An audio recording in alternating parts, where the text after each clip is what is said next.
So hello and welcome to Corrib Theatre. My name is Justine Nakase and I am Corrib's Community Engagement Coordinator. I am zooming in today from the unceded lands of the Multnomah, Wasco, Cowlitz, Cathlamet, Clackamas, Bands of Chinook, Tualatin, Kalapuya, Molalla, and many other tribes who made their homes along the Columbia River, colonially known as Portland, Oregon. And it is my great pleasure to be in conversation today with the playwright of our third audio play, Sweet Afton, Jaki McCarrick. So Jaki is an award-winning writer of plays, poetry, and fiction. She won the Papatango Prize for New Writing for her play Leopoldville, and her play Belfast Girls was developed at the National Theatre Studio in London and was shortlisted for the Susan Smith Blackburn Prize and the 2014 BBC Tony Doyle Award. Her play The Naturalists premiered in 2018 at the Soho Repertory Theatre in New York to rave reviews. Jaki's plays have been published by Samuel French, Routledge, and Aurora Metro. Her debut short story collection, The Scattering, was published by Sarin Books and was shortlisted for the 2014 Edge Hill Prize. The collection includes her story, The Visit, which won the Wasafiri Prize for short fiction. Long listed in 2014 for the inaugural Irish Fiction Laureate, Jaki is currently editing her first novel. So Jaki, welcome. Hi, thanks, Justine. God, that sounded good. It's a very Oh, impressive bio. mm. It's a pleasure to have you and to chat with you about your play Sweet Afton, as well as your work kind of more generally. So I thought I'd start just looking at your journey as a playwright. So I was wondering, how did you come to playwriting? You write poetry, fiction as well. I was wondering, did you start off writing in theater, or is that a form that you came to later on in your writing career? Yeah, it's a form that I came to later. I pretty much always wrote. My dad wrote. My dad wrote for sports newspapers. It's probably something that I felt quite natural about doing. I was good at English at school. But as a kid, I mostly wrote poetry and short stories, as I probably most kids do. I think the nearest I got to performance as a child was I held puppetry shows as a kid. Um, but moving swiftly on, I was fascinated by dance in my late teens, contemporary dance, my late teens and early 20s. So I did a dance degree, and really, I wasn't a great dancer, but I was a good choreographer. So I think my playwriting really started there because how I always seem to blend text with movement. That's how I sort of got away with not being a great dancer. I would speak and I would move at the same time. And then I got other people to do that for my pieces. So I was very inspired by people like Pina Bausch, and theatre-wise, physical theatre companies like Theatre de Complicité. So that was my interest for many years. And then I sort of came, when I graduated, I came away from, okay, so I'd worked with mixed, I could write, I'd worked with mixed text and movement. What will I do now? So I started directing physical theatre. Because out of dance came physical theatre, and then physical theatre just started to get closer to straight theatre, if you see what I mean. And by then I thought, well, I'm going to write a play. So my first play was The Mushroom Pickers. I had done a director's course. You have to be selected for this thing at the National Theatre at the beginning of the 2000s. And one of the directors, the place where that was happening was a place called the Royal. They've dropped the Royal now. It's just a National Theatre studio, but it was the RNT studio, and that was right beside the Old Vic. And at that time, the Old Vic was just starting this thing called Old Vic New Voices.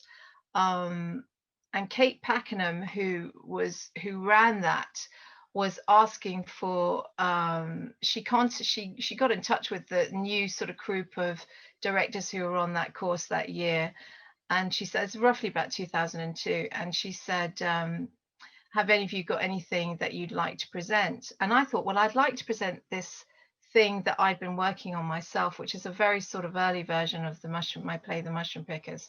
So I did that at the Old Vic New Voices. They liked it so much, they invited it back to the main stage the following year. And when that was shown, there were some agents there, and I got my agent then, and she said, well, why don't you just concentrate on this for a while, because I was acting, directing, I was doing everything. So I did, and I more or less concentrated on plays, but of course then I started writing short stories as well.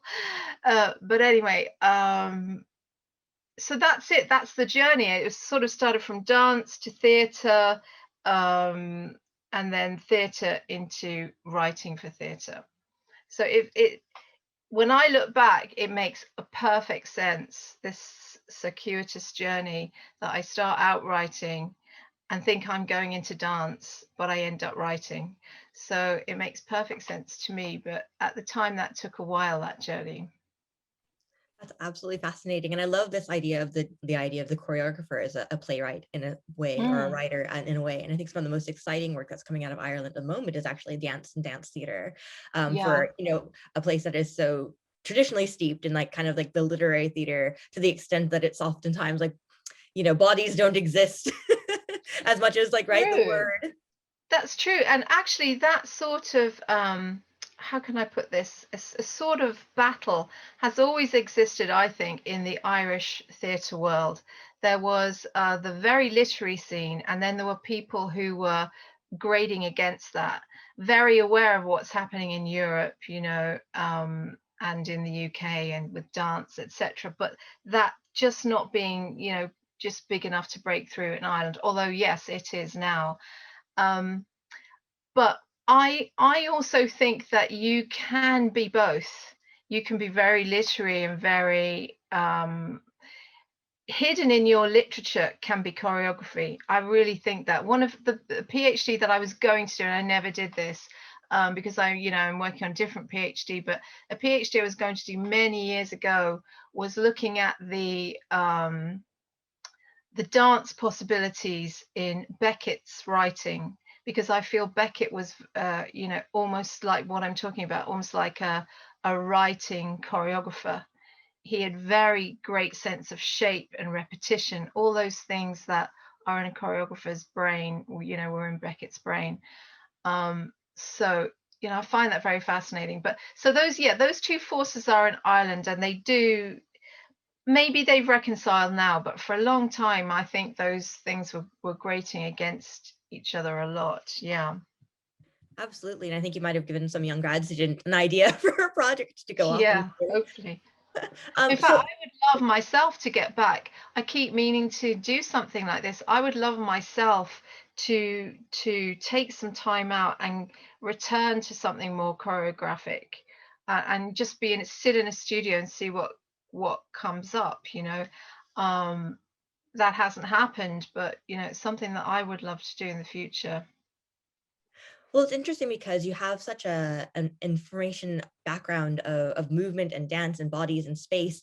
And of course, this is an audio play. So I wonder, how did that translate, or what challenges did you encounter? I don't think it's your first time writing, for the kind of audio No. form, but I wonder how you approach that differently than you do your usual stage plays, which are more Hmm. visual.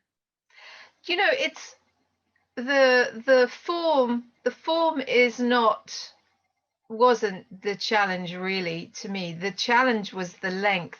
And that's always with me, because I have so much that I, want to say and get in. And I'm thinking, oh, 15 minutes, 20 minutes, 20, oh my God.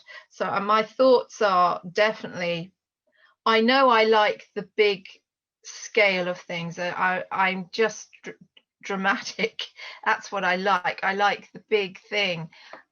So getting that down to a nifty short piece, that's probably the challenge for me. But audio, yeah. I mean, it's a surprisingly visual medium, because when you say the word, in this the thing about blue eyes in that piece in Sweet Afton, the audience, immediately people see blue. Whatever people latch onto these things, because I used to listen to a lot of radio plays. I actually read more recently, for some reason, something to do with the COVID period. I actually haven't listened to a lot of radio drama, but I used to listen to them a lot. um, and it's amazing how uh, the last radio play we used was built around the image of dominoes, and you do see black dominoes with white dots whenever you were playing this game. It's quite amazing how the mind latches on to little images that are given in an audio play, little cues. So it's quite painterly. It's painterly for the brain. um I mean, I love that. I love anything that does that. Although I'm not aware of that. I'm thinking about that. I think that comes afterwards. I see that afterwards. As I'm writing it, I really am just thinking of the story and try to say it, in this particular instance anyway, try to say it as truthfully and within this short frame of time, as punctually as possible. So that was what was hard. Sure. And and speaking about, I suppose, like the story and trying to fit that story within the framework. So I know that when Gemma approached all of the writers in this audio play series, the only, I suppose, kind of description or prompt that she gave was to write a play that spoke to our current moment. So I'm wondering Mhm. what about direct provision um, inspired you, or why that's where you went when, with this kind of broad guideline. Yeah, sure. I think in our chats, I didn't quite know what I didn't quite know what to do. I mean, in the back of my mind, I know direct provision was always there, but I just maybe I didn't think it would at first suit a short piece, so I didn't jump on it straight away. Um, I I think in our chats, she had said, I think the Black Lives Matter had just been going on in the States. And I know Portland had the longest marches and all those scenes in the news of Portland. So I didn't want to do anything about the States. I have done some stuff that touches on America, but I didn't want to do anything about the States because I thought that's so huge. Um, it's not something maybe I can say anything about from here right now. So I thought, well, I look to home, I look to Ireland, what's going on now? And I didn't want to do COVID. I think COVID is something I'll come back to years. I think it's too close. What this whole thing has meant is very close. Um, I don't, one day I would like to touch upon it, but not now. So I thought, well, I mean, yeah, I will do direct provision. It was in my mind. It's been in my mind for a while to do something about it, but it's a difficult one because one of the articles that I used as um, research, I try to research this thing as much as possible, and of course, it was difficult during COVID anyway, especially last year when the lockdown was quite severe here. But there's an article by Una Mullally for the Irish Times. I think it's 2016 that she wrote that in. She has this great phrase. She says the thing about direct provision, it doesn't just lock people in, it locks people out. So we can't really, people who are interested in this form, interested in this thing that's happening to these asylum seekers, we don't know, we're not allowed in, we can't find out. So that's difficult. It's not in our faces all the time. So so it becomes a sort of not an easy area. I knew it was an issue I was fascinated by and interested in, and to a degree had a lot of rage about. But how was I going to get an in, because it's not available to me. It's they just the asylum seekers are behind closed doors. So as a subject, so in other words, it didn't offer me stories easily, because how do I don't see this thing, it's closed. So I suppose I thought it would come out of research, and it did come out of research. So yes, so that's why I just said, right, well, that's the thing that's most interesting. That's the thing that I really wanted to do. But again, I thought maybe it didn't suit the length, but then I just went for it. Yes, and I suppose for those who are listening in and who aren't familiar with what direct provision is, so direct provision is Ireland's system of dealing with those who are seeking international protection. So those who are coming and seeking asylum in Ireland, and it was formed at 1999, and it was meant to be a temporary kind of stopgap solution. People would stay there for a few months while their cases were being processed and either approved and they received official refugee status, or I suppose not approved and they were deported or sent back to where they were seeking asylum. And then it's become this kind of long, interminable process where people are stuck in direct provision for years, sometimes over 10 years. Children are born in direct provision and have no protection from the state. Children are growing up in direct provision. And like you're saying, it's keeping people out in that it is structured in a way that's very similar, right, to the kind of that country's history of Magdalene laundries and baby Absolutely. homes and all Yeah. the rest, right? Where Yeah. people are hidden away. They're Yeah. often in very Yeah. isolated places. They're not able to work, so there's no integration there. They're given very little money, so it's very difficult for them to go out and do anything in the community. Mm-hmm. And they're also run as for-profit schemes. So they Mm-hmm. are, the government gives money to corporations to run these things. So of course, the humanitarian impulse, right, does not necessarily go hand in hand with for-profit, Mm-hmm. I suppose, Mm-hmm. ideas. I'm wondering, Jackie, if there's Yeah. ideas or themes within this play that link back to your other work, or or that you kind of see running throughout your plays in general, or if this is kind of something different for you or something new. Um, well, at the time, I was just interested in this issue and this story. But then when I stand back from it and, what you're talking about there, how it has echoes of how Ireland does things, for instance, with the Magdalene laundries. And it's this brilliant phrase that I think the writer's called James Smith uses about Ireland's architecture of containment. It's such a brilliant phrase. Now, I had gone to that same phrase when I was writing an essay about Belfast girls.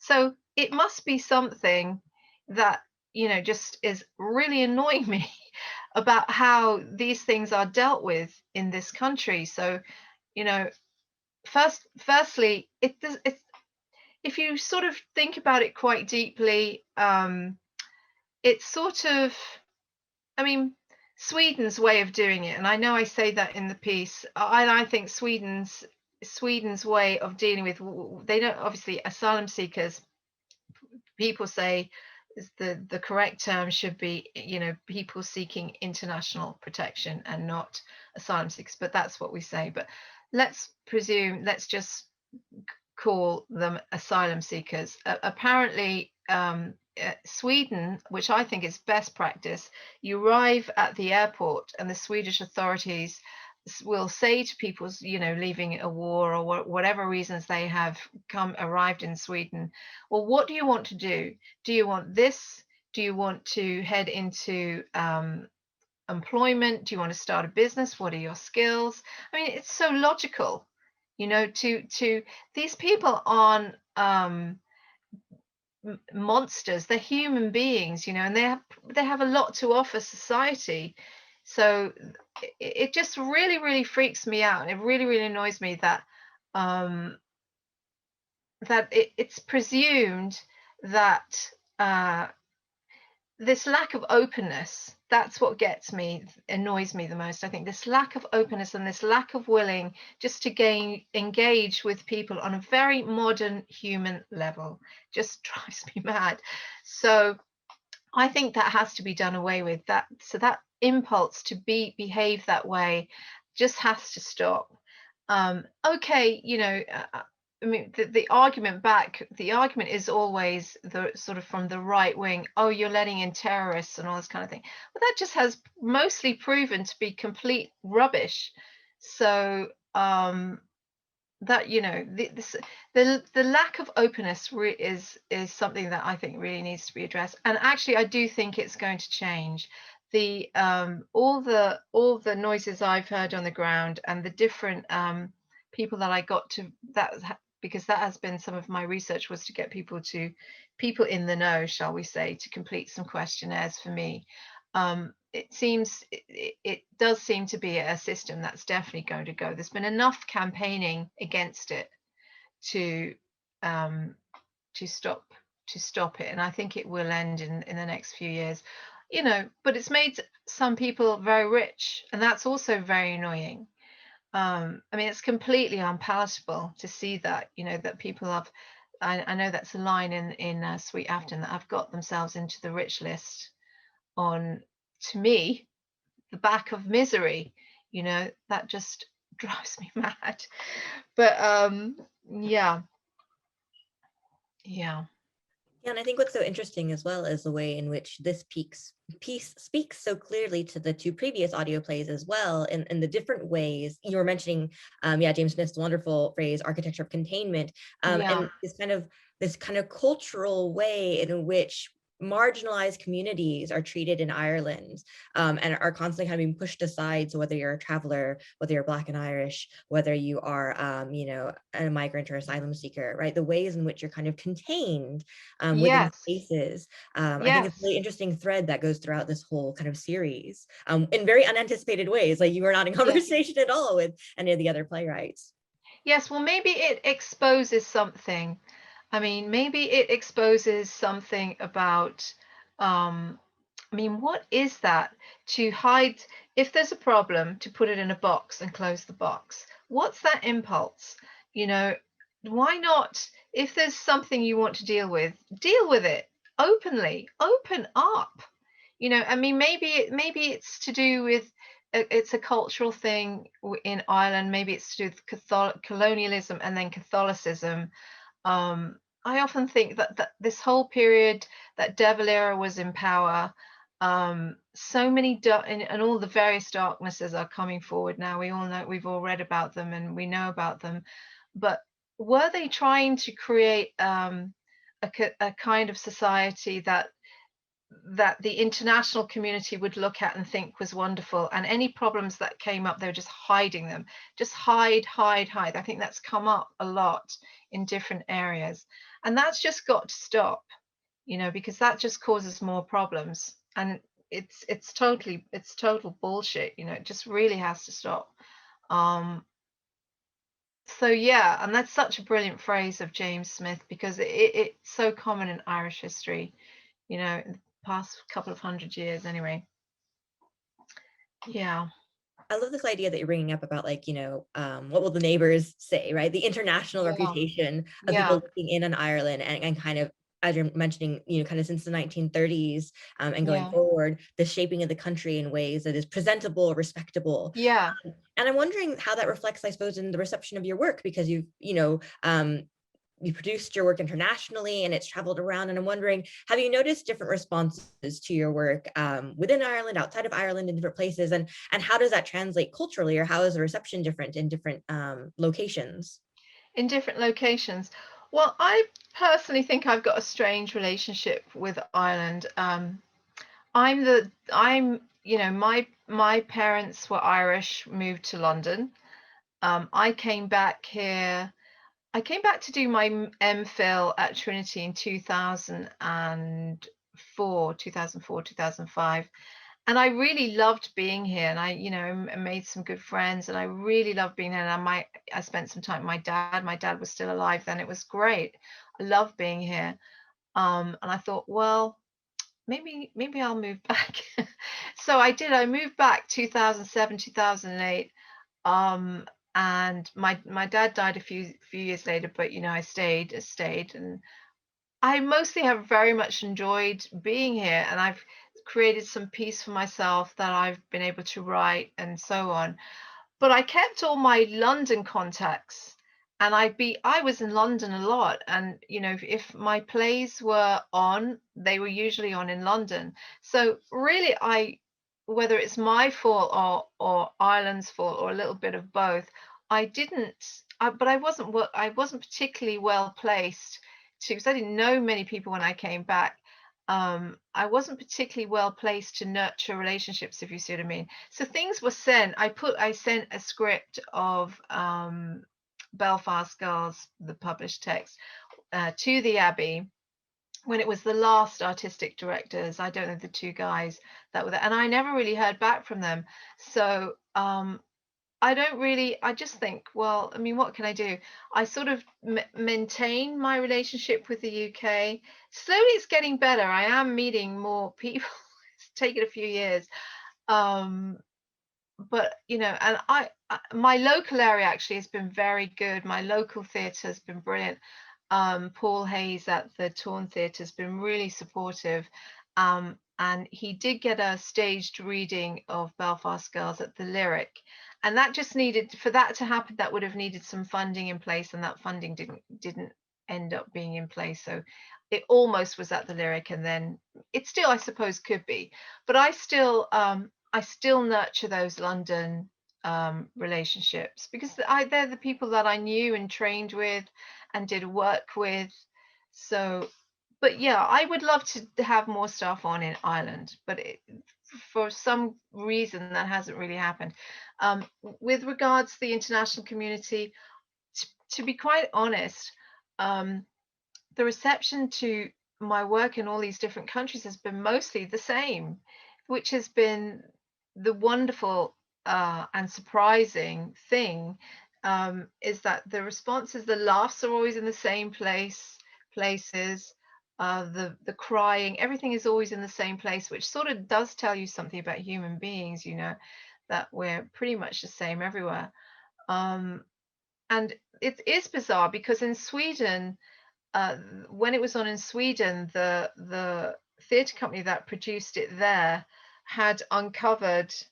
Well, I mean, it's in their history, but they made, they sort of brought it to their audience's attention that this thing about when Sweden hit a rough patch. It wasn't a famine, something else had happened in Sweden in, I don't know, I think it was the late 19th century. A lot of young Swedish women were sent to Canada as workers and servants. So who knows what happened to those young women.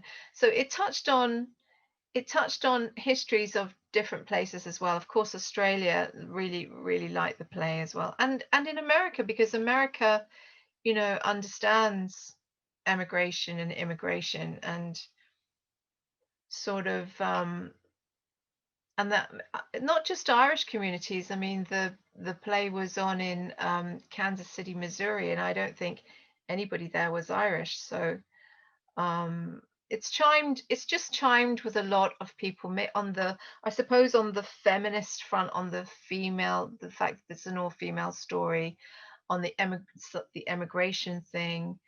um and also there's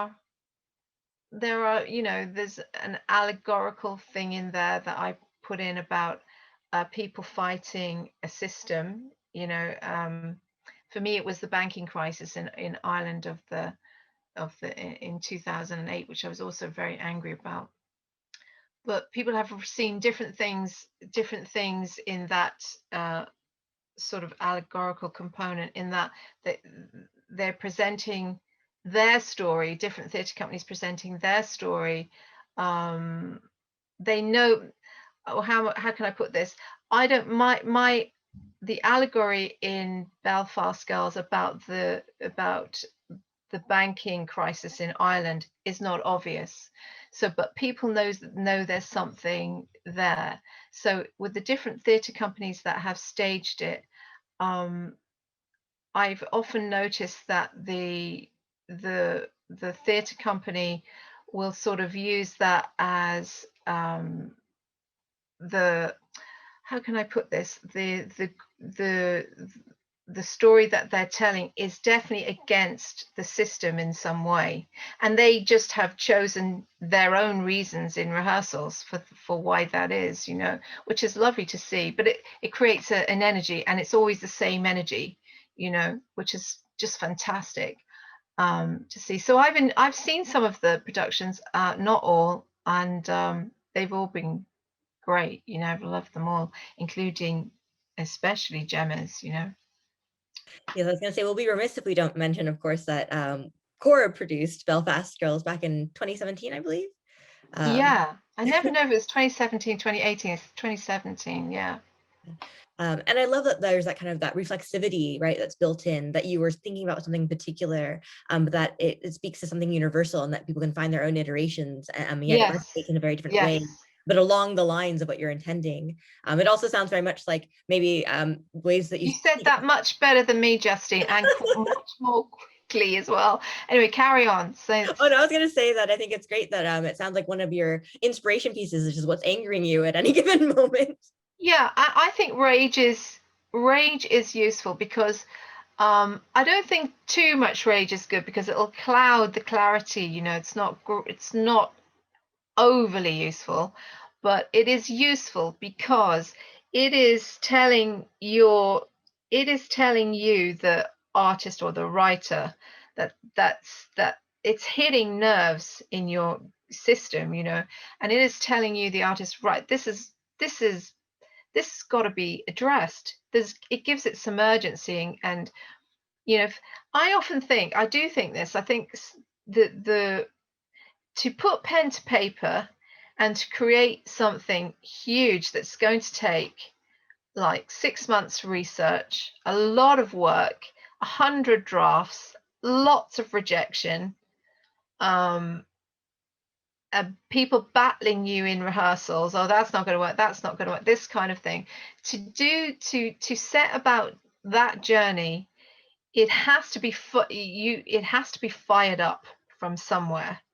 So, if you are genuinely have something that's driving you mad, or something that you love, and it's very deep, it's going to last the journey all the way to even criticism, because you won't care if it's criticized, because you know why you wrote it. And that's important, I think. So to me, if I feel like that about something, um, it's not always a sign it's going to be good, but it's a sign that you you it's going to carry you. It's going to carry you through to the creative act and a bit further, hopefully.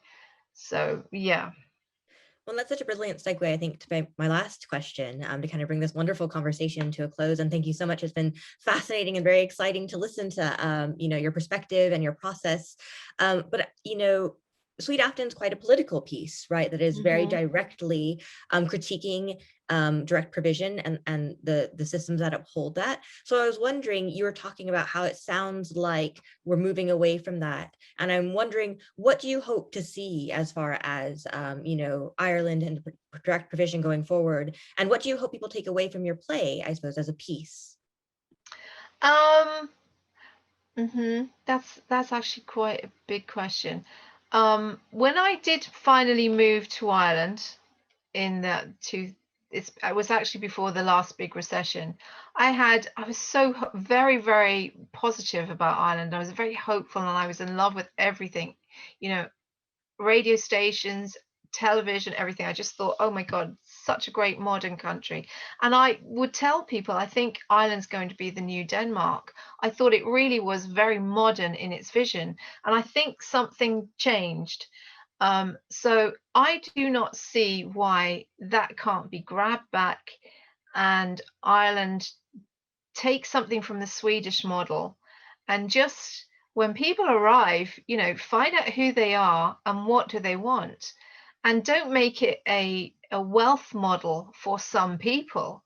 That's absolutely ridiculous. And I don't, with direct provision, I don't understand why they didn't go and find out best practice. And try and follow it. So, because it's just caused so much problems. It's wasted a lot of money. It's caused a lot of depression. People are in these things so long, some people many, many years. They lose their skills. It's just not worth it. And I think, of course, on the other side of the coin, you could say, of course, direct provision provides bed and board. It's something. Of course, it's something, but there's a lot of room for improvement and to make it more humane. And we really have to do that. So, what do I think? What do I hope people take away? Well, of course, this is the best I could. This was my way in to this subject. My research was lots of questionnaires. I read that brilliant book, This Hostel Life, by Malatu Uki Okori, wonderful book. She herself has been in direct provision herself, and she did the same degree that I did. I think she did the master's, the MPhil in creative writing at Trinity. So that's a wonderful book. So I think the thing that I would like people to take away from Sweet Afton is that these people are human beings with a lot running away from terrible situations. They need help, but they're not victims either. They, who of us could do that? Just leave and go somewhere else and hang on to your life and hang on to what you want to do. I mean, these people are survivors, and to sort of shift the views a little bit and open up to these remarkable people and let them into our communities. And I even hate saying the word them. There's just human beings, and we're forced to use the word them because they are in away from us. It shouldn't be that. It should be we're living in I suppose I grew up in London, in a part of London that was very multicultural, and I'm very used to that, and I like that. So I would like to see Ireland completely embrace that. Irish people have gone abroad for hundreds of years and wanted to be embraced. So, we have to do the same. Well, I think that's a brilliant and beautiful sentiment to end on. So thank you again, Jackie, for giving us your time and your insight in this interview. And thanks to all of those of you who have tuned in to listen. If you haven't yet gotten a chance to listen to Sweet Afton, tickets are on sale and it is streaming on demand from August 7th at 2 p.m. Pacific time until September 5th. So please don't miss your chance to catch this wonderful play. And that is our conversation. Thank you. Oh, thank you, Justine. Thank you. Thanks.